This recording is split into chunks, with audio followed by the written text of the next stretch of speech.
What's going on, everybody? Back for another video.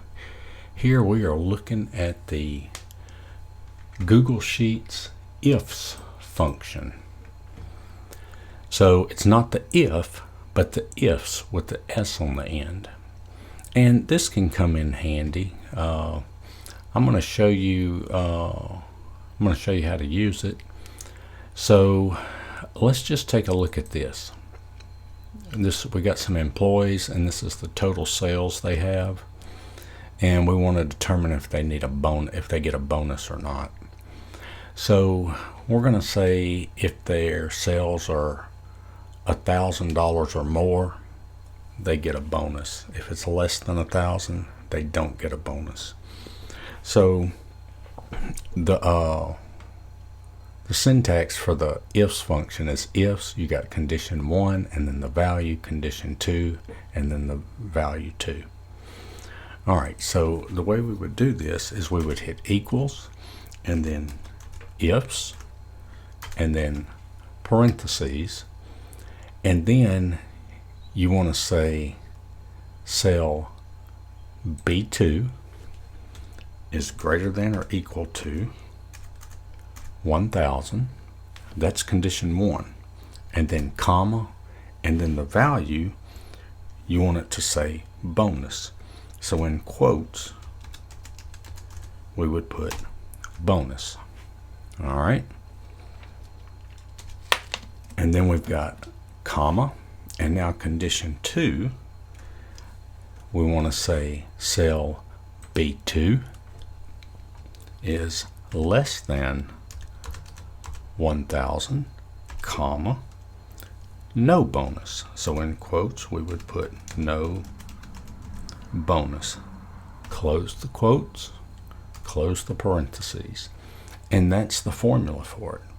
And you would hit enter. And it's asking us if we want to copy it down. We won't right now.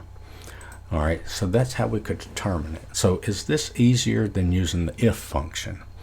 Well, if we were going to use the if function, let's just do the if function on employee 2. It would be equals if parenthesis B2 is greater than or equal to 1,000. So if that's true, then we're going to say bonus. And if it's false, so you put a comma, or else, if it's false, we would say quotes,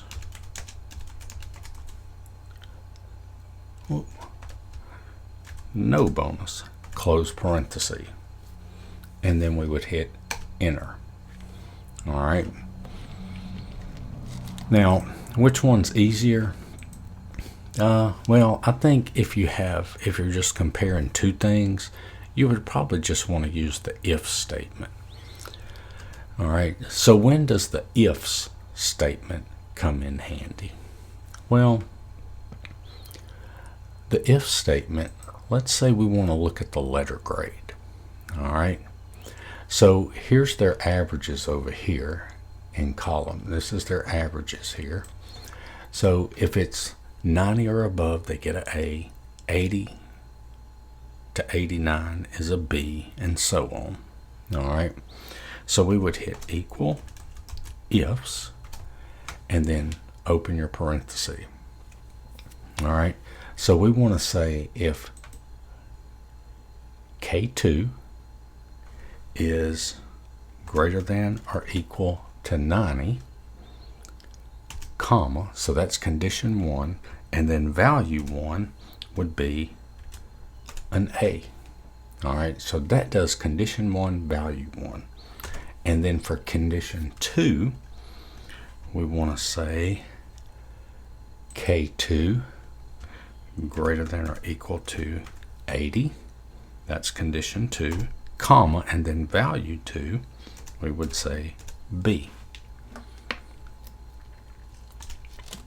Comma, and now we got to do the C if they get a grade of C. So we want to say K2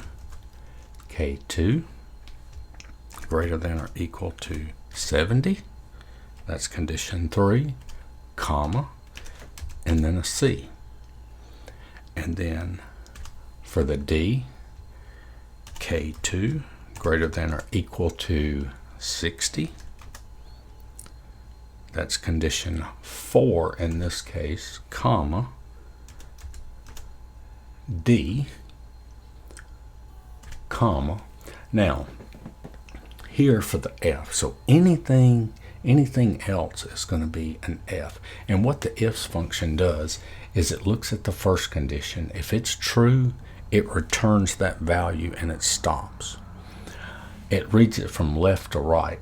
So if condition 1 is false, then it goes to condition 2. If that's false, it goes to this condition. Okay, and so on until it hits one that's true. And then once it hits one that's true, a condition that's true, it returns that value and stops calculating. So the ifs function does not have an else. You know, if this is true, then do this, else do this, like the if function does. So a couple of ways that we can do this. We could say, well, let's just do this. Let's just put F for like the else. Let's say we think, okay, there's an else. And you can see it's already given us, it gives us a bad, it doesn't calculate it. And that's because of the F up here. So what we could do is we could say K2 is greater than or equal to 0. All right. So if it's greater than or equal to 0, and none of these conditions here are met, then it should return an F. So let's see what that does. All right, and let's go ahead and copy that down. And you can see it does it correctly. There's a 40, and so that returns an F. Now, let me show you another way you could do it. Instead of entering the K2 is greater than or equal to 0, all right, so what we could do here is, so it's only going to return an F if that part is true, that condition, that last condition is true. So what we could do is we could just type in the word true, okay, for that last condition. And we hit enter, and if we copy it down, you can see it enters the F right here.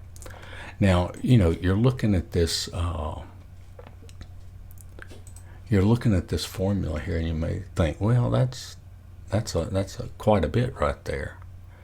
All right, so let's just copy this and let's paste it. Whoops, let's undo that.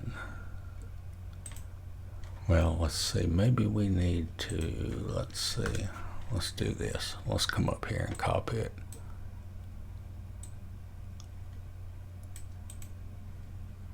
Copy,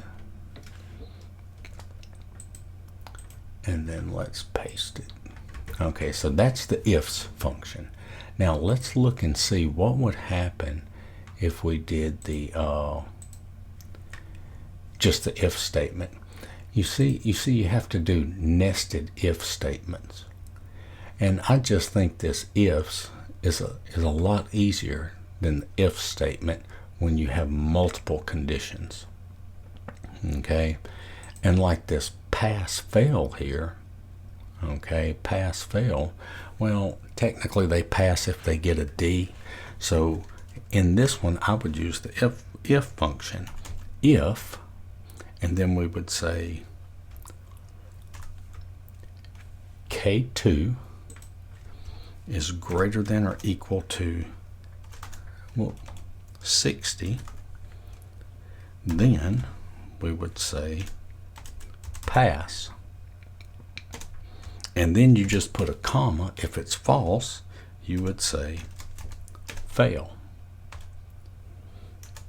We got to close quotes, and you would hit enter, and then we can just let that populate down, and there you have it.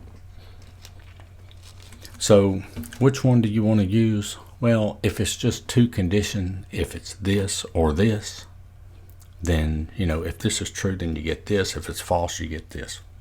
I would use the if statement.